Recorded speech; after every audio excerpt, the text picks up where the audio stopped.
નમસ્તે વિદ્યાર્થી મિત્રો, જ્ઞાન મંજરી મોડર્ન સ્કૂલની ઈ લર્નિંગ યુટ્યુબ ચેનલમાં આજે આપણે અર્થશાસ્ત્ર ધોરણ 11ના થોડા પ્રશ્નોની ચર્ચા કરવાની છે. આ બધા વિદ્યાર્થી મિત્રોને ખબર છે કે આપણું યુનિટ જે છે 11 યુનિટમાં વહેંચાયેલો હતો. ધોરણ 11 અર્થશાસ્ત્રનો સિલેબસ જે આપણે પૂરો કર્યો. ધોરણ 11 અર્થશાસ્ત્રના આ 11 યુનિટનો અભ્યાસ કર્યા પછી ફરીવાર આ બધા વિદ્યાર્થી મિત્રોને જો અગાઉના વિડીયો જોવા હોય તો આપ બધા સર્ચ કરીને યુનિટ વાઇઝ ફરીવાર વિડીયો જોઈ શકશો યુટ્યુબ ઉપર. હવે આપણે ફરીવાર થોડીક પરીક્ષા રૂપી તૈયારી કરીએ. હેતુલક્ષી જે કાંઈ પ્રશ્નો છે એ હેતુલક્ષી પ્રશ્નો સમજવાનો આપણે પ્રયત્ન કરવાનો છે. એટલે ફરીવાર રિવિઝન સ્વરૂપે યુનિટ નંબર 1ના ટૂંકા પ્રશ્નો, વિકલ્પો અને 1 માર્કના પ્રશ્નો એનો અભ્યાસ કરીએ, જેથી કરીને યુનિટ નંબર 1માં કયા પ્રશ્નોનો અભ્યાસ કર્યો હતો, કયા પ્રશ્ન આઈએમપી છે એની ચર્ચા કરી શકાય. તો ચાલો આપણે એ શરૂ કરીએ. સૌપ્રથમ હું પ્રશ્ન વાંચીશ. ટૂંકા પ્રશ્નનો આપણે અભ્યાસ કરવાનો છે. વિકલ્પો છે. હું પ્રશ્ન વાંચીશ, 4 વિકલ્પો છે બોલીશ. 3 સેકન્ડ માટે કે 5 સેકન્ડ માટે હું અટકી જઈશ, જેથી કરી આ બધા વિદ્યાર્થી મિત્રો વિડીયો જોતા જોતા નીચેના 4 A, B, C, D માંથી જો આપને કોઈ યાદ રહ્યું હોય તો આપ ત્યાં વિડીયો જોતા જોતા પ્રશ્ન બોલી શકો. એટલે આ બધાને ખ્યાલ આવે કે આપને આ પ્રશ્નના જવાબ યાદ છે કે નહીં. પ્રશ્ન વાંચીશ, 4 વિકલ્પો વાંચીશ, ત્યારબાદ થોડીવાર 5-1 સેકન્ડ અટકી જાય જેથી કરી આપ જવાબ આપી શકો, અને પછી 6ઠી સેકન્ડે સાચો જવાબ જે હશે એ સાચો જવાબ છે એ હું આપીશ. તો આપણે દર વખતે પ્રથમ પરીક્ષા હોય, બીજી પરીક્ષા હોય, વાર્ષિક પરીક્ષા હોય કે બોર્ડની પરીક્ષા હોય, 11-12મા ધોરણમાં શરૂઆત પહેલો પ્રશ્ન વિભાગ નંબર એ હંમેશા વિકલ્પોનો હોય છે, જેને હેતુલક્ષી પ્રશ્નો તરીકે પણ ઓળખવામાં આવે અથવા બહુવિકલ્પી પ્રશ્નો પણ ઓળખવામાં આવે. પ્રશ્નની નીચે 4 ઓપ્શન આપવામાં આવે છે. 4માંથી જે યોગ્ય વિકલ્પ હોય એ સાચો જવાબ પસંદ કરીને જવાબો લખવાના હોય છે. તો પ્રથમ પ્રશ્ન જોઈએ. તો પ્રથમ પ્રશ્ન છે, માનવીની આર્થિક સમસ્યાઓના ઉકેલ અને માનવીના આર્થિક વર્તનનો અભ્યાસ કરતા શાસ્ત્રને કયા નામે ઓળખવામાં આવે છે? એ છે તર્કશાસ્ત્ર, બી છે ભૌતિકશાસ્ત્ર, સી છે અર્થશાસ્ત્ર અને ડી છે આંકડાશાસ્ત્ર. તો આ બધા વિદ્યાર્થી મિત્રો મનમાં વિચારી રાખો એક જવાબ, પછી હું અહીંથી જવાબ આપું છું.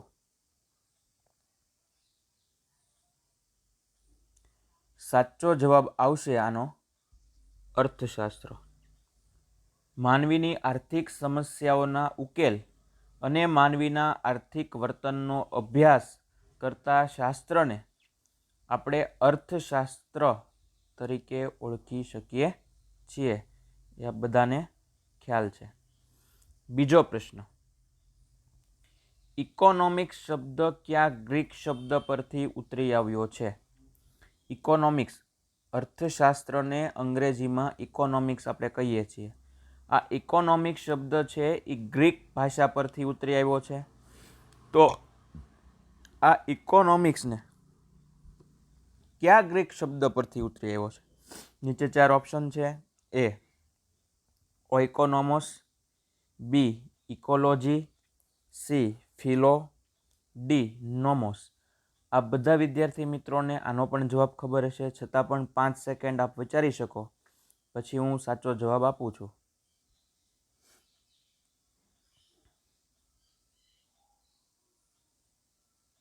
આ બધાને ખ્યાલ આવી ગયો હશે આનો સાચો જવાબ, કે ઇકોનોમિક્સ શબ્દ કયા ગ્રીક શબ્દ પરથી ઉતરી આવ્યો છે? તો કે ઓઇકોનોમસ.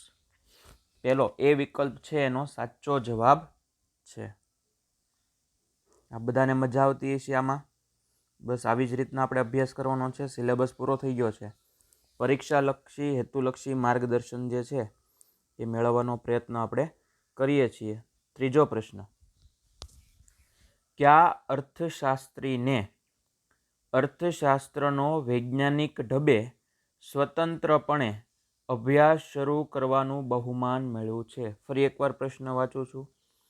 કયા અર્થશાસ્ત્રીને અર્થશાસ્ત્રનો વૈજ્ઞાનિક ઢબે સ્વતંત્રપણે અભ્યાસ શરૂ કરવાનું બહુમાન મળ્યું છે?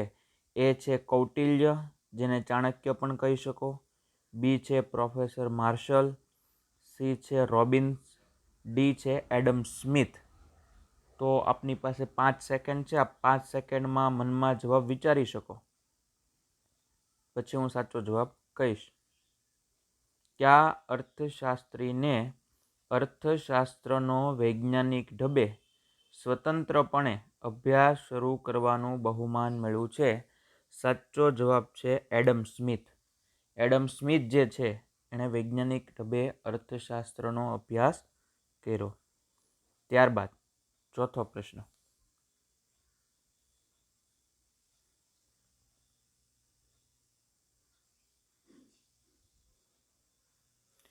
અર્થશાસ્ત્રને વાસ્તવવાદી વિજ્ઞાન તરીકે રજૂ કરનાર અર્થશાસ્ત્રીનું નામ જણાવો। ફરીવાર, અર્થશાસ્ત્રને વાસ્તવવાદી વિજ્ઞાન તરીકે રજૂ કરનાર અર્થશાસ્ત્રીના નામ જણાવો।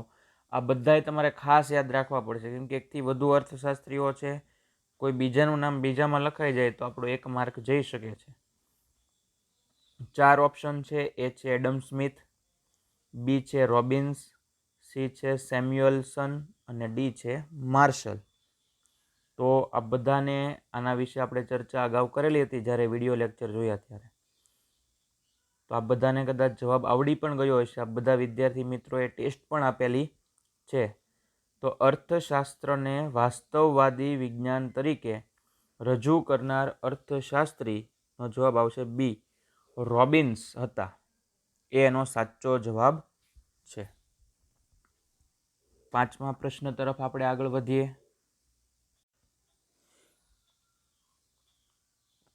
5મા પ્રશ્ન તરફ આપણે આગળ વધીએ। 5મો પ્રશ્ન, અર્થશાસ્ત્રના અભ્યાસ અને વિશ્લેષણના ક્ષેત્રની રીત કેટલા ભાગ પડે છે? ફરી એકવાર, અર્થશાસ્ત્રના અભ્યાસ અને વિશ્લેષણના ક્ષેત્રની રીતે કેટલા ભાગ પડે છે? ઓપ્શન એ છે 4, બી છે 3, સી છે 2 અને ડી છે 5। 4, 3, 2, 5 અર્થશાસ્ત્રના અભ્યાસ અને વિશ્લેષણના ક્ષેત્રની રીતે કેટલા ભાગ પડે છે? આ બધા વિદ્યાર્થી મિત્રો વિચારી રાખો। આપને ખબર પડી ગઈ છે, જેનો સાચો જવાબ છે સી, 2। 2 રીતે ભાગ પડે છે। 6, સામાન્ય રીતે દેશ, વર્ષ, વરસાદ જેવી સ્વતંત્ર ચલ રાશિ શેના ઉપર દર્શાવવામાં આવે છે? આપણને ખબર છે 2 ધરી હોય છે, એક્સ ધરી, વાય ધરી, આડી ધરી અથવા ઊભી ધરી કહી શકો। સામાન્ય રીતે દેશ, વર્ષ, વરસાદ જેવી સ્વતંત્ર ચલ રાશિ શેના ઉપર દર્શાવવામાં આવે છે? એ છે ઊભી ધરી, બી છે આડી ધરી, સી છે ઉદ્ગમ બિંદુ પર અને ડી છે કાટખૂણે। એનો સાચો જવાબ આ બધા વિદ્યાર્થી મિત્રોને ખબર પડી ગઈ છે, જેનો સાચો જવાબ છે આડી ધરી ઉપર, જેને આપણે એક્સ ધરી પણ કહી શકીએ। ઊભી ધરી હોય એને વાય કહેવાય, આડી ધરી હોય એને આપણે એક્સ કહીએ છીએ। પછીનો એક આઈએમપી અને આપણે ટેસ્ટમાં પૂછેલો અગાઉ એવો પ્રશ્ન, પ્રિન્સિપલ્સ ઓફ ઇકોનોમિક્સ પુસ્તક કોણે લખ્યું? પ્રિન્સિપલ્સ ઓફ ઇકોનોમિક્સ, ગુજરાતીમાં કહેવાય અર્થશાસ્ત્રના સિદ્ધાંતો। આ પુસ્તક કોણે લખ્યું? એ છે એડમ સ્મિથ, બી છે માર્શલ, સી છે રોબિન્સ અને ડી છે સેમ્યુઅલસન। આ બધા વિદ્યાર્થી મિત્રોને પ્રિન્સિપલ્સ ઓફ ઇકોનોમિક્સ પુસ્તક કોણે લખ્યું એનો ખ્યાલ આવી ગયો છે, જેનો સાચો જવાબ છે માર્શલ। માર્શલે પ્રિન્સિપલ ઓફ ઇકોનોમિક્સ પુસ્તક લખ્યું?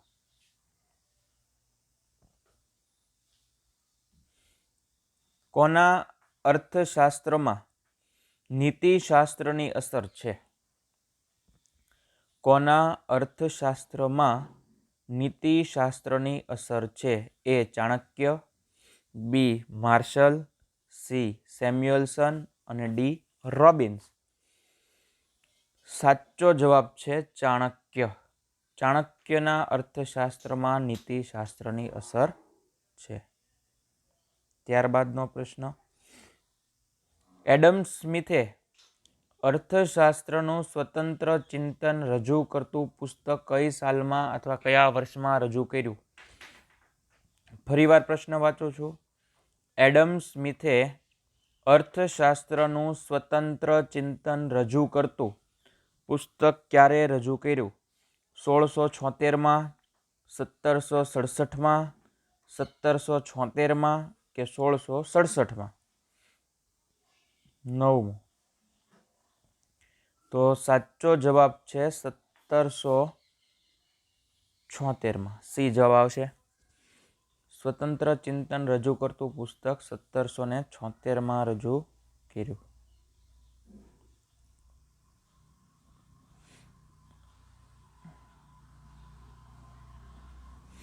ત્યારબાદ જોઈએ 10મો પ્રશ્ન, અર્થશાસ્ત્રના પિતા કોને કહેવામાં આવે છે? એ કૌટિલ્ય, બી આલ્ફ્રેડ માર્શલ, સી રોબિન્સ અને ડી એડમ સ્મિથ. તો આ બધા વિચારી રાખો, આપને સાચો જવાબ ખબર છે. ફરીવાર, અર્થશાસ્ત્રના પિતા કોને કહેવામાં આવે છે? કૌટિલ્ય, આલ્ફ્રેડ માર્શલ, રોબિન્સ કે એડમ સ્મિથ? તો એડમ સ્મિથ છે એ અર્થશાસ્ત્રના પિતા તરીકે ઓળખવામાં આવે છે. 11મો પ્રશ્ન, 11મો પ્રશ્ન,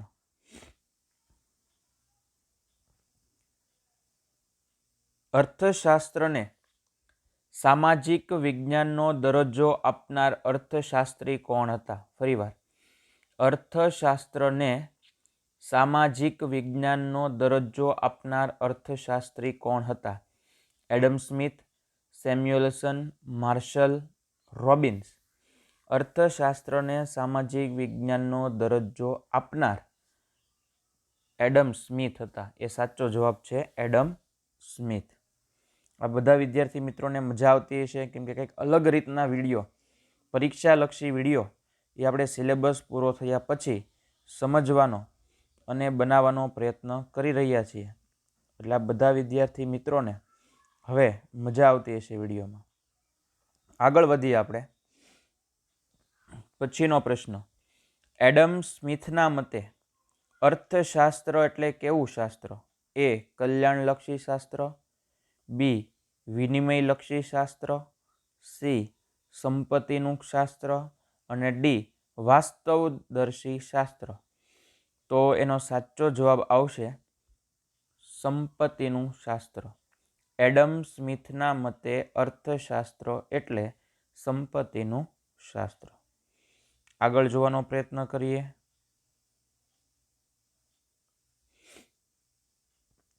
આલ્ફ્રેડ માર્શલે લખેલ અર્થશાસ્ત્રનું પુસ્તક કયું?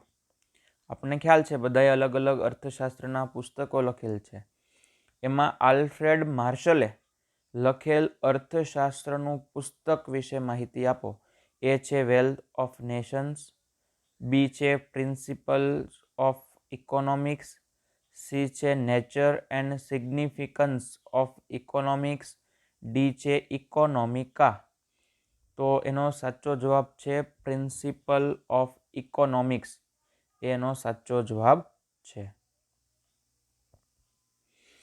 14મો પ્રશ્ન સમજવાનો પ્રયત્ન કરીએ. કોણે અર્થશાસ્ત્રને અછતલક્ષી વિજ્ઞાન તરીકે રજૂ કર્યું છે? ફરીવાર, કોણે અર્થશાસ્ત્રને અછતલક્ષી વિજ્ઞાન તરીકે રજૂ કર્યું છે? એ. સેમ્યુઅલ્સને, બી. Adam સ્મિથે, C. રોબિન્સે અને ડી. માર્શલે. તેનો સાચો જવાબ આવશે રોબિન્સે. અર્થશાસ્ત્રને અછતલક્ષી વિજ્ઞાન તરીકે રજૂ કર્યું.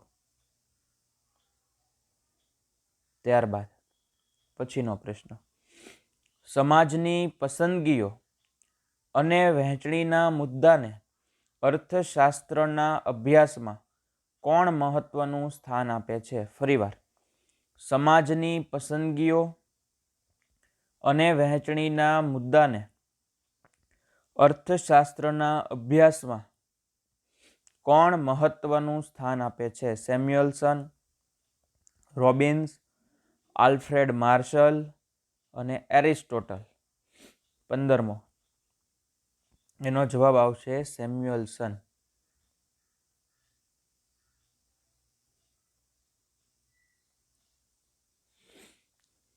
થિયેટરમાં જઈને ફિલ્મ જોવી. ફરીવાર, થિયેટરમાં જઈને ફિલ્મ જોવી કયા પ્રકારની પ્રવૃત્તિ છે? મનોરંજનની પ્રવૃત્તિ, બિન આર્થિક પ્રવૃત્તિ, આર્થિક પ્રવૃત્તિ કે વિનિમય પ્રવૃત્તિ? આપણે અર્થશાસ્ત્રની ભાષામાં આર્થિક બિન આર્થિકનો અભ્યાસ કરીએ એટલે એ રીતના. બાકી થિયેટરમાં જઈને ફિલ્મ જોવી એ મનોરંજનની પ્રવૃત્તિ તો કહેવાય જ, કેમ કે થિયેટરમાં જઈને ફિલ્મ જોવાથી મનોરંજન થાય છે. પણ આપણે આપણો જે યુનિટનું નામ છે અથવા યુનિટમાં જે અભ્યાસક્રમનો મુદ્દો છે એના અર્થમાં કહેવાનું છે. એટલે ખરેખર તો થિયેટરમાં જઈને ફિલ્મ જોવી એના બે જ ઓપ્શન હોઈ શકે, આર્થિક પ્રવૃત્તિ છે કે બિન આર્થિક. તો કે થિયેટરમાં જઈને ફિલ્મ જોવી એ આર્થિક પ્રવૃત્તિ છે, કેમ કે ટિકિટ લેવી પડશે, એની સામે પૈસા દેવા પડશે. નીચેનામાંથી કઈ આર્થિક પ્રવૃત્તિ નથી?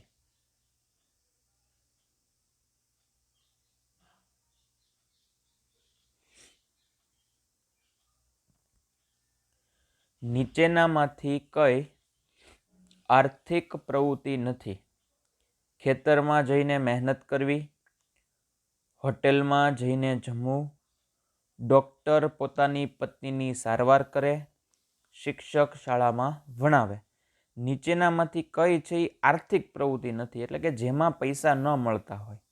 તો આ બધાને હવે આનો જવાબ મળી ગયો હશે કે ભાઈ ડૉક્ટર પોતાની પત્નીની સારવાર કરે તો તેની પાસેથી ફી લઈ શકે નહીં. ફી લે તો પછી ઘરમાં રસોઈ ન કરી દે, એનાય પૈસા દેવા પડે. એટલે ડૉક્ટર પોતાની પત્નીની સારવાર કરે તો સ્વાભાવિક છે કે પૈસા લઈ શકે નહીં, બિન આર્થિક પ્રવૃત્તિ છે.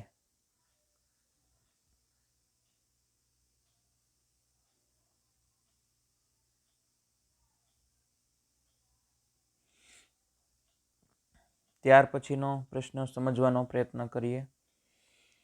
નીચેનામાંથી કયું એકમલક્ષી અર્થશાસ્ત્ર નથી?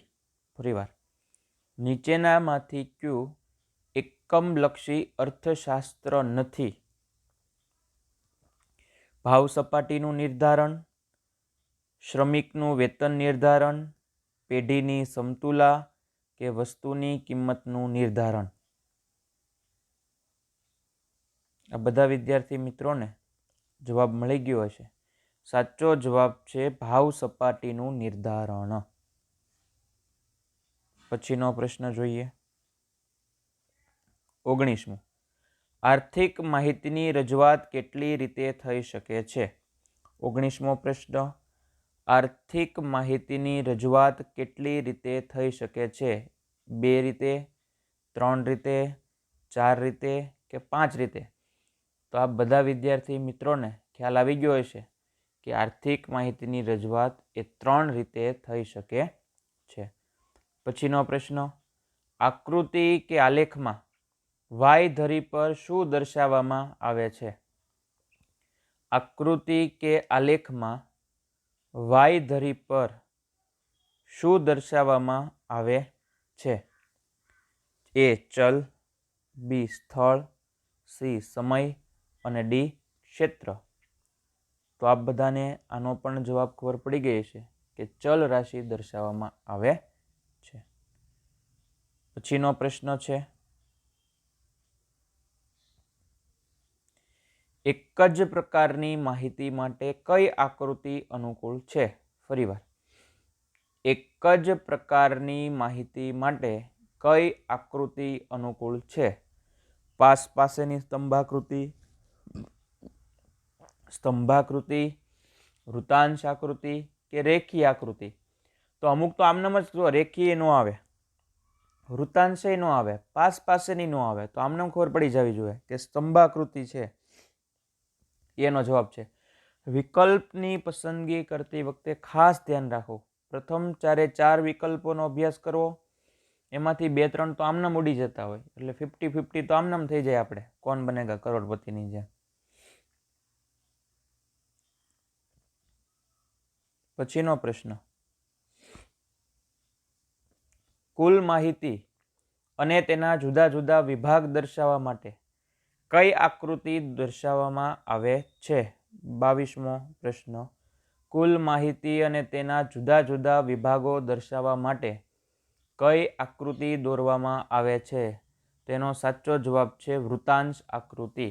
વૃતાંશ આકૃતિ દોરવામાં આવે છે.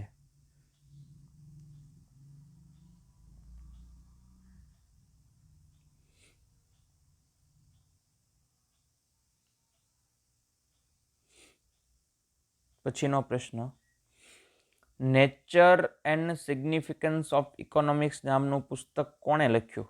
Nature and significance of economics નામનું પુસ્તક છે કોણે લખ્યું? એ માર્શલે, બી એડમ સ્મિથે, સી રોબિન્સે અને ડી સેમ્યુઅલ્સને. તો વિદ્યાર્થી મિત્રો એનો સાચો જવાબ આવશે રોબિન્સે આ પુસ્તક લખેલું છે.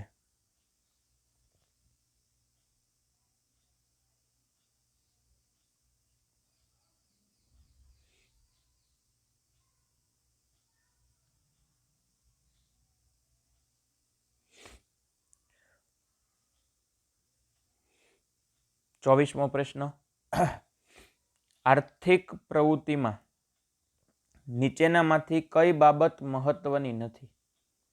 આર્થિક પ્રવૃત્તિમાં નીચેનામાંથી કઈ પ્રવૃત્તિ મહત્વની નથી? એ જરૂરિયાત, બી આવક, સી ખર્ચ અને ડી વિનિમય.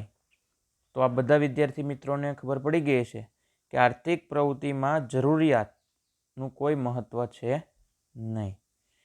છેલ્લો પ્રશ્ન, ઓકોનોમિકા પુસ્તક કોણે લખ્યું? ઓઇકોનોમિકા પુસ્તક કોણે લખ્યું? એ કૌટિલ્ય, બી એરિસ્ટોટલે, સી સેમ્યુઅલ્સને અને ડી માર્શલે.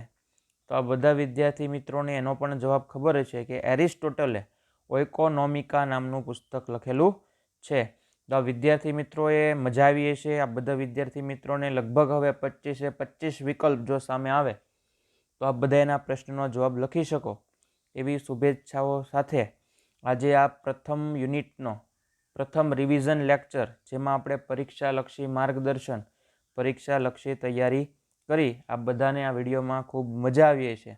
તો ફરીવાર આવા જ એક વિડીયોના બીજા યુનિટના બીજા પાઠ, હવે આપણે 1 માર્કના પ્રશ્નો અને મોટા પ્રશ્ન ખાલી આઈએમપી છે એ હું કહી દઈશ, અને 1 માર્કના પ્રશ્નો છે એની આપણે હેતુલક્ષીની ચર્ચા કરશું હવે પછીના વિડીયો લેક્ચરમાં.